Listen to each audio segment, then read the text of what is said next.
Hey guys, I'm back with another candle review, and this time around it's for the 14.5 ounce 3-wick Maleficent candle from Bath & Body Works, part of the Disney Villains collab. This is indeed $39.95 full price, but it is actually on sale for 50% off, so I figured I'd get this review out in case you were interested in shopping for this candle.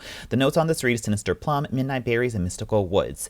And yeah, so this is very much a familiar fragrance that we've had from Bath & Body Works before. It is another one of those sort of fruity floral body care fragrances that is incredibly similar to fragrances like Dream Bright. Let's see, what else was there? There's the Dark Velvet Oud fragrance.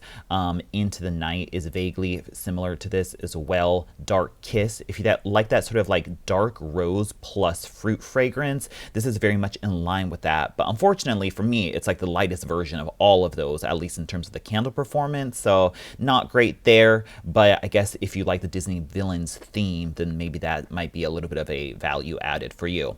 But yeah, so what do you get? It's weird because the notes on this like very glaringly emit a rose note, but if you look at the full description of fragrances on the Disney website, it does actually list a rose note in there, and that is quite prominent in this. So what you get in the order of what I smell is a very juicy fruit fragrance first, and it is a mix of like a sort of a juicy sweet plum fragrance mixed with a mix of berries. The berries, I get mostly a blackberry and a raspberry note in there, and it gives you that sort of just juicy berry plum blend is what you get. It's fruity, it's sweet, kind of has like a purple feel to it, which kind of makes sense with this type of like theme, I suppose.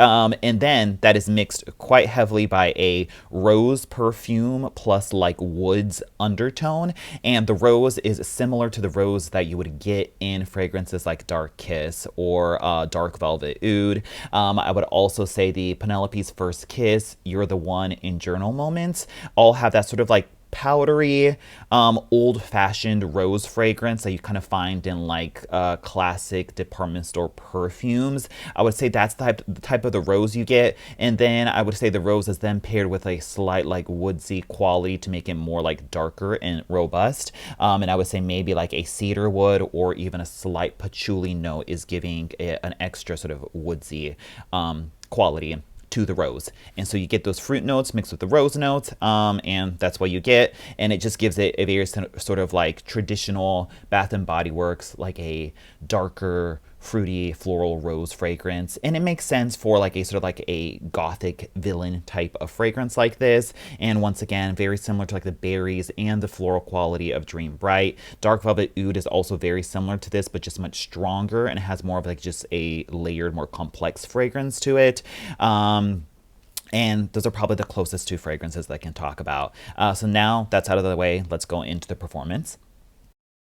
This is a fourth burn. It has the core wicks on it. It pulls out in no time, so we're fine and good to go there. I would say the throw on this is about a light to no more than a medium. I would say in the kind of like 3 to 4 range.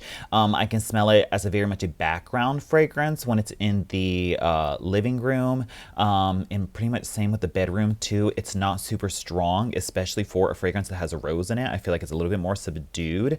And I would say Dream Bright and Dark Velvet Oud are just so much stronger powerhouses that because I have those in my collection already and they were more affordable than this Maleficent candle, I really don't find a need to repurchase this or to like favor this one over the other ones that are so similar to it.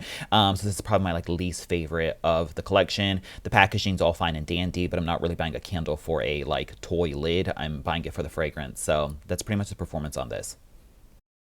Overall, for like a Maleficent Villains fragrance, I feel like this fragrance makes sense. It's kind of what I would expect from this. It kind of has like a sort of dark gothic feel that you would expect for the Halloween in this type of theme.